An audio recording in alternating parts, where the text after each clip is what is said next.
What we're going to be discussing today, this could be the start of a full-blown MAGA civil war, because billionaires Elon Musk and Vivek Ramaswamy, they've decided before Trump's administration has even begun that they don't give a damn about making America great again, and they don't give a damn about anybody who supports Donald Trump.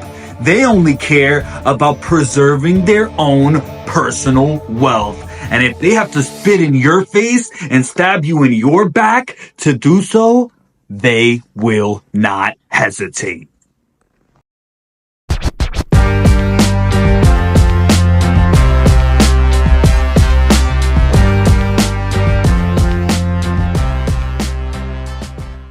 I'm your host, Joel Perez, and you're watching Wrestling with Politics.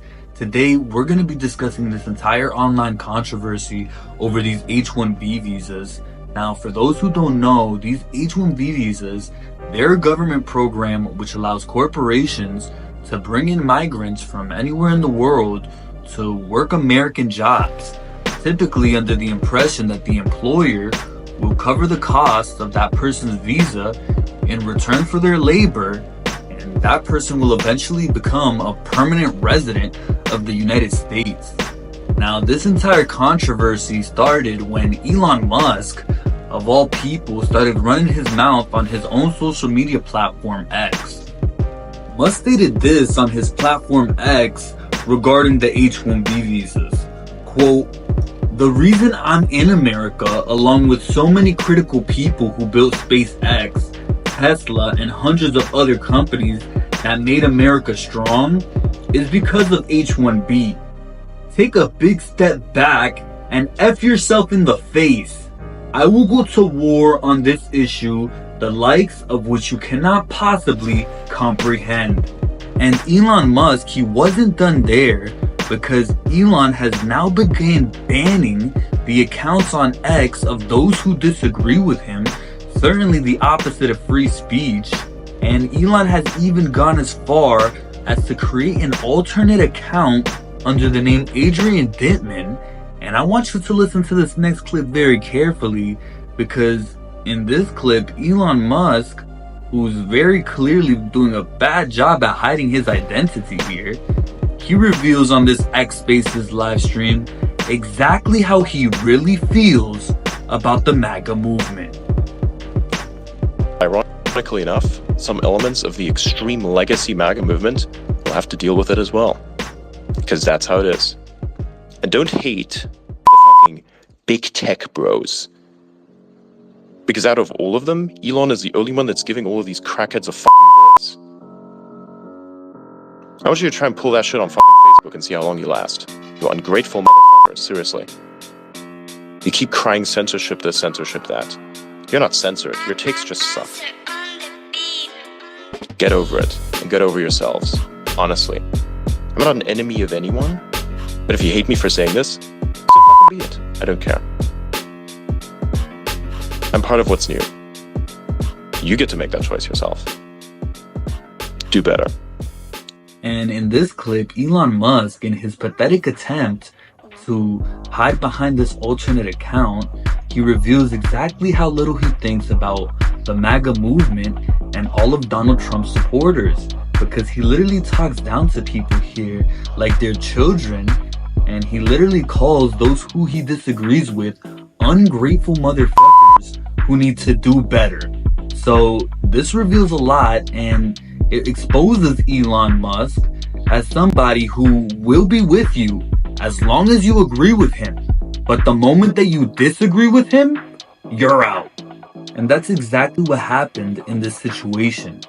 Elon Musk has decided to put his own interests above the key principles which define Donald Trump's campaign. And quite frankly, he's decided to abandon the principles of Donald Trump's campaign, key principles like freedom of speech and putting America first. Because in this situation, Musk needs those H1B visa workers for his own companies like SpaceX and Tesla.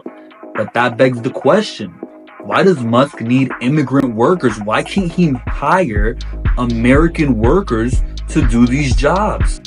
Well, that takes us to Vivek Ramaswamy, because he blames this whole situation on American culture. In a tweet that sparked massive outrage online, Ramaswamy stated, quote, "The reason top tech companies often hire foreign-born and first-generation engineers over quote-unquote Native Americans isn't because of an innate American IQ deficit, a lazy and wrong explanation. A key part of it comes down to the C word, culture. Tough questions demand tough answers, and if we're really serious about fixing the problem, we have to confront the truth.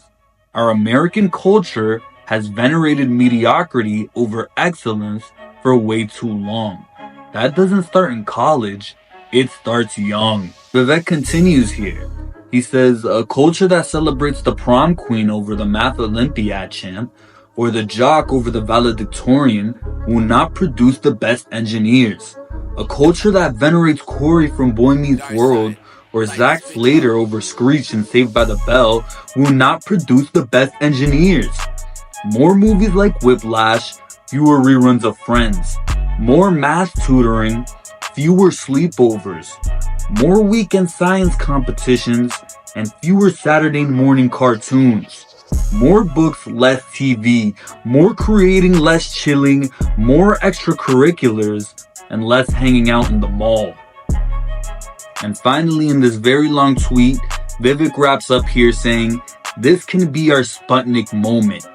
We've awakened from slumber before, and we can do it again. Trump's election hopefully marks the beginning of a new golden era in America, but only if our culture fully wakes up.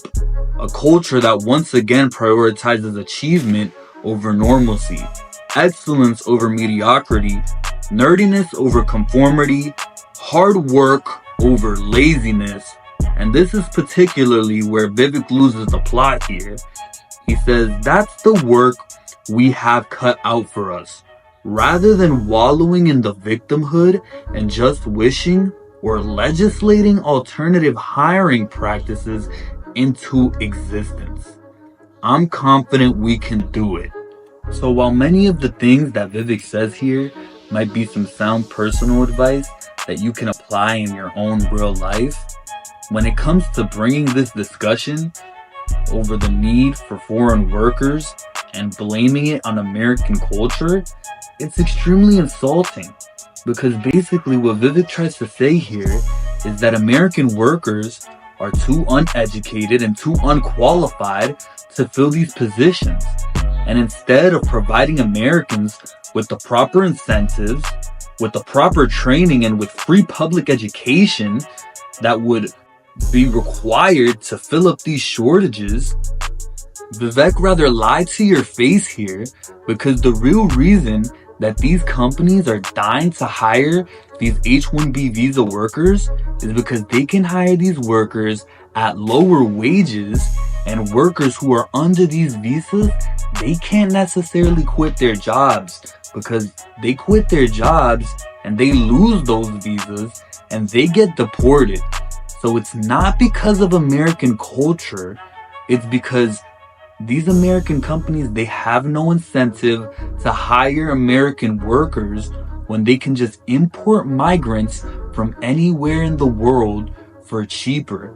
And if you put this into perspective, what that means for American workers in America is that instead of competing for a job with the people in your neighborhood, you're now competing for a regular job in your own neighborhood with the entire world. And so in whichever industries where this H1B visa program is applied, the American job market is immediately undercut. And these billionaires, Vivek and Elon, as long as it continues to benefit them, they're not going to do anything about this. And so the biggest disappointment in this situation isn't even Vivek Ramaswamy or Elon Musk, it's the incoming president of the United States, Donald Trump, who has completely abandoned his own base on this issue. If you watch this clip, which I'm about to show you, from 2016 to 2024, Donald Trump, he pulls a Kamala Harris in this clip because he completely changes his stance on this issue. Nobody knows the system better than me. I know the H1B, I know the H2B. Nobody knows it better than me. I know the H1B very well, and it's something that I frankly use, and I shouldn't be allowed to use. We shouldn't have it. Very, very bad for workers. As we speak, we're finalizing H1B regulations so that no American worker is replaced ever again. H1B should be used for top, highly paid talent to create American jobs, not as inexpensive labor program to destroy American jobs. Why did you change your mind on H1B visas? I didn't change my mind. I've always felt we have to have the most competent people in our country. We need competent people. We need smart people coming into our country. And we need a lot of people coming in. We're going to have jobs like we've never had before. But sir, you... Trump admitted in 2016 that this H1B visa program, it's a problem for workers. And he even said that yes, he shouldn't be using that program himself, and I believe that Donald Trump in his previous administration even went as far as to reform the visa program. But if you see him now in 2024, he's completely changed his stance. He says that this program is great, and he even says that we need tons of people coming into America, which if you've ever heard Donald Trump speak, Donald Trump, who has claimed to be America first, who is supposed to be for strong borders and a hard immigration policy, you wouldn't expect him to be talking like this. But at the request of his billionaire donors, Elon Musk and Vivek Ramaswamy, Donald Trump has changed his stance here. And this is very convenient for him because Donald Trump 10 or 20 years ago would have told you himself that this is a policy which puts Americans last. This always tends to happen with these politicians, particularly these presidents. They come in promising all of these amazing things, but once they get into office, they forget about the promises they made to their voters. They forget the principles that got them where they are, and they sell out to the man with the highest dollar. And Elon Musk, he's the richest man in America. And unfortunately, what that means, I'm sorry for any of those who love Donald Trump, but I'm afraid I've got some bad news. Donald Trump, he sold your ass out a long time ago, and he didn't do it for cheap. But after this, it's clear exactly who's pulling the strings here. And that's where the good news comes in, because fortunately, unlike the Democratic Party and their supporters, who just blindly seem to go along with whatever Joe Biden and Kamala Harris have to say, Donald Trump supporters, on the other hand, they are not happy here. Because they understand that this is not what they voted for. They voted for freedom of speech, not a random billionaire who decides what to ban based on who he disagrees with and what he had for breakfast this morning. They voted to put America first, not an immigration policy which undercuts the American job market and makes regular Americans have to compete with the global market in order to get regular everyday jobs. And most importantly here, they voted to make America great again. Not Israel, America. And I can go off on this issue, but that's a whole topic for a whole other video. And speaking of other videos, if you want to see more from Wrestling with Politics, you can check out this video discussing whether or not TikTok will be banned in the United States. And for now, you can also make sure to leave a comment in the comment section down below. Let me know what you guys think. Do you guys think that this H1B visa program is helpful for America? You can also check us out on other platforms like Rumble and TikTok. But for now, that's all I've got for you guys. You guys can make sure to like this video, make sure to share this content, and of course, don't forget to subscribe to this YouTube channel. Thank you for watching this video.